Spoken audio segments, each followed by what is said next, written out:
Welcome back to the garden, and today we're finally making some beds. We've had a lot of rain and this area was really wet, but we just managed to clear it. It had a few random beds in there. Someone had been using it as a vegetable garden in some capacity, but they hadn't been too successful with it, I don't think. There was raspberries all down one side, but they'd encroached on the beds. There was strawberries here and there, and it just wasn't very well set up, to be honest. So we've cleared it and leveled it off somewhat. And now we're just getting to the point where we're going to put down the cardboard and make the no-dig beds.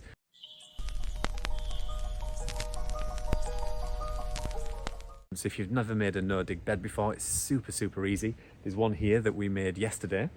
So all we did was, straight on top of the grass, we cut the grass back quite short and then just added some cardboard to the base, popped down the frame, and then just filled it with compost, some organic compost. If this was deeper, you could use some other material, some other kind of organic matter underneath to kind of bulk it up and raise it slightly before you put your compost on, because obviously compost can be quite expensive. But we just went with compost in this one. It's not too deep. And then what I'll likely do is take these away in maybe a year or two, once they start to degrade, and just have it as a ground bed. But this just keeps it retained in one area, and it's just nice to have it as a designated area that will grow in this season.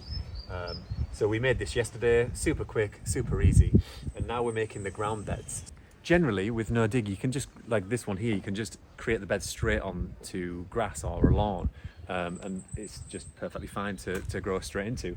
This had been used as a vegetable garden for many years and turned, which means the soil starts to degrade and erode, so it starts to sink, and you'll find that if you take over a new allotment, it'll likely be like this. So if you look at the pathway on both sides over there, the little pathway in between, it's maybe about 4 to 6 inches higher than the actual growing bed, because the soil's degraded because of the turning. So we level this out anyway, and now we're going to put down some cardboard, and this really quick and simple method really. We just lay down the cardboard, as you can see here, pop in some little stakes just to measure out the beds. So these beds are going to be the kind of what's becoming a no-dig standard.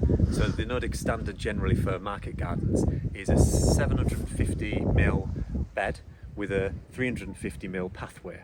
So you really maximise the space, and the nice size bed, because you can just about step it over from one to another, and most of the tools that are being created for market gardens, for no-dig gardens, are made to those specifications. So I've got a rake over there, and you can rake the entire bed with it because it's the exact size of these beds, so 750mm.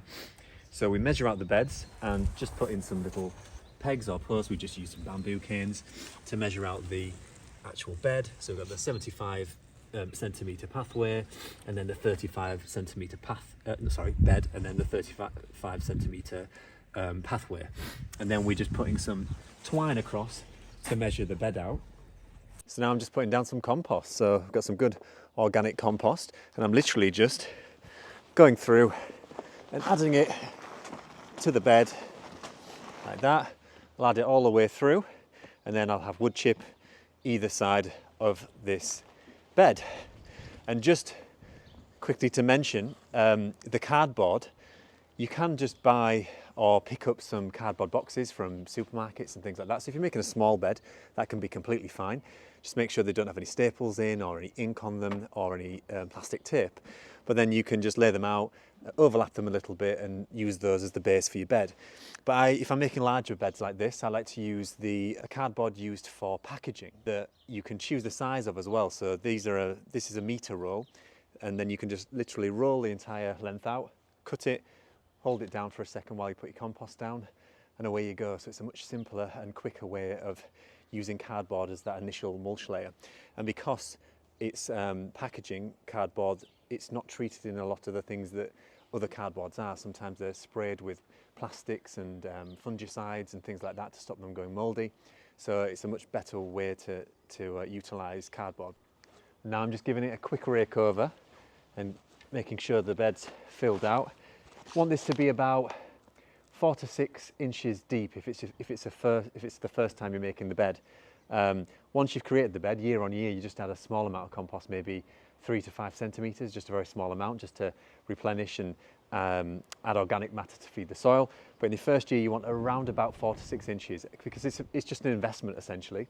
You won't have to do that again, and it'll save you so much time, so much effort, no weeds, nothing like that to deal with. And now I'm just going to add the wood chip to the pathways, and that allows us to walk through the paths without making a complete mess, as well as adding a lot of moisture retention capabilities to the garden, so the actual plants from the beds can actually root into the pathway.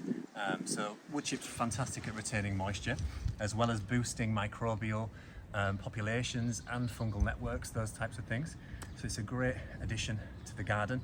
Don't worry about nitrogen tie-up. Some people say that if you add wood chip to your garden, it can tie up nitrogen, but I've never ever found that. It's never been an issue. Even at the sides of the bed, things grow fantastically well. And it just looks really, really nice and tidy.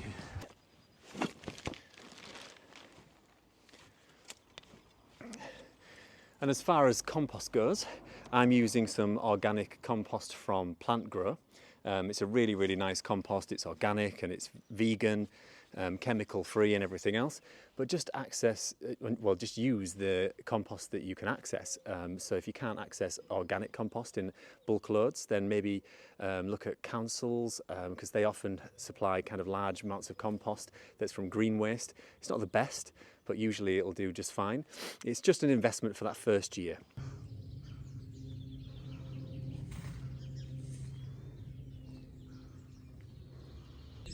And now I'm just gently tamping the surface just to compact it ever so slightly and to create a nice even planting surface. So when you're planting your transplants out and things like that, it's just nice and easy. If you're using like a gridder, which I've shown before, which you can kind of roll out on the bed and it grids it out so you can plant in a perfect little grid. That's really useful to have a nice planting surface to roll that out. But it's just nice visually as well to have a nice even surface and a nice prepared bed.